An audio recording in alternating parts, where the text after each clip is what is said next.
പറമ്പിൽ പോവാം. ഇവിടെ ഇടുക്കിയിൽ സാധാരണയായിട്ട് ഏലമാണ് കൂടുതൽ. അപ്പം നമുക്ക് കുറച്ച് ഏലമുണ്ട്. എന്നപ്പോൾ അവിടെ വരെ ഒന്ന് പോകാൻ നോക്കും. മഴയൊക്കെ ചെറുതായിട്ട് തൂളുന്നുണ്ട്, എന്നാലും പോയി നോക്കാം. ജീപ്പിനാട്ടോ പോകുന്നത്. കാരണം നമ്മൾ പോകുന്ന സ്ഥലത്തോട്ട് കാറ് പോകത്തില്ല. പറമ്പ് മൊത്തം എത്തണമെങ്കിൽ ജീപ്പിൽ പോകാനുള്ള കാരണം ഇതാണ്. മഴ പെയ്ത് കഴിഞ്ഞാൽ പിന്നെ ഫുള്ള് ചെളിയാവും. ഇവിടെ വന്നപ്പോഴത്തേക്ക് മഴ തുടങ്ങി. അതിന് സാരില്ല, കുടയൊന്നും എടുത്തില്ല. പോയി നോക്കാം. ഇത് തോടാട്ടോ. മീനും കാര്യങ്ങളൊന്നുമില്ല, കുഞ്ഞു ചെറിയ ചെറിയ മീനുകളൊക്കെ ഉള്ളൂ. ഇതാണ് ഏലക്കാട്. ഏലക്കാട് നമ്മൾ വന്നതേ ഉള്ളൂ. മഴ തുള്ളുന്നുണ്ട് നന്നായിട്ട്. ഇറങ്ങിയപ്പോൾ മഴയൊന്നുമില്ല, അതുകൊണ്ട് ഞാൻ കയ്യിലൊന്നും കരുതിയില്ല, കുടയൊന്നും എടുത്തില്ല. പിന്നെ കൈക്കിട്ടിന് തോർത്തിട്ടു. മാങ്ങയൊക്കെ കായ്ച്ചു വെപ്പുണ്ട്. സീസണൊന്നും കഴിഞ്ഞിട്ടില്ല കേട്ടോ ഇവിടെ. ഈ മാങ്ങയിൽ ബഡ്മാവ, അതുകൊണ്ട് ഏത് ടൈപ്പോ ഒന്നും അറിയത്തില്ല. കഴിഞ്ഞ തവണ കായ്ച്ചപ്പോൾ മൊത്തം കേടായിരുന്നു.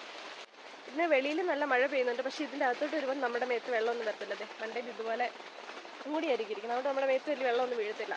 ഞാൻ കഴിഞ്ഞ 2-3 വീഡിയോയിൽ ഇട്ടിരുന്നു ഇതിൻ്റെ പ്രോസസ്സിംഗ് ഒക്കെ എങ്ങനെയാണ്, ഏലക്ക എടുക്കുന്നതും പിന്നെ അതെങ്ങനെ ഉണങ്ങി സൂക്ഷിച്ചതെന്നൊക്കെ. ഇപ്പോൾ ഇനിയിപ്പോൾ അടുത്ത സീസണായിട്ട് വരുന്നതേ ഉള്ളൂ കായെടുക്കാൻ. ഒരു 2 ആഴ്ചയൊക്കെ കഴിയുമ്പോഴത്തേക്കും പിന്നെ നമുക്ക് അടുത്ത കായെടുപ്പ് തുടങ്ങാം. ഇടുക്കിയിലെ എല്ലാവർക്കും തന്നെ ഏലത്തിൻ്റെ ABCD അറിയായിരിക്കും. എന്നാലും അറിയാത്ത ആരെങ്കിലും കാണുന്നുണ്ടെങ്കിൽ ഏലത്തിൻ്റെ ഫ്ലവേഴ്സ് ഇങ്ങനെ കേട്ടോ. നല്ല ഭംഗിയത് ഒറ്റയ്ക്ക് കാണാൻ വേണ്ടിയിട്ട്. നടുമ്പോൾ ഇങ്ങനെ 2 സൈഡിൽ ലെവലായിട്ടായിരിക്കും ഏലം നടുന്നത്. അത് നമുക്ക് കുറച്ചുകൂടെ എളുപ്പത്തിന് വേണ്ടിയിട്ടാണ്. കായ എടുക്കുമ്പോഴും മരുന്നടിക്കുമ്പോഴും പിന്നെ മണ്ണിടിയിലിനും ഒക്കെ എളുപ്പമായിട്ടാണ് നമ്മളിങ്ങനെ ലെയറായിട്ട് ഏലം വെക്കുന്നത്. നമ്മൾ ഗംബൂട്ടൊക്കെ ഇട്ട് ഇറങ്ങണേ.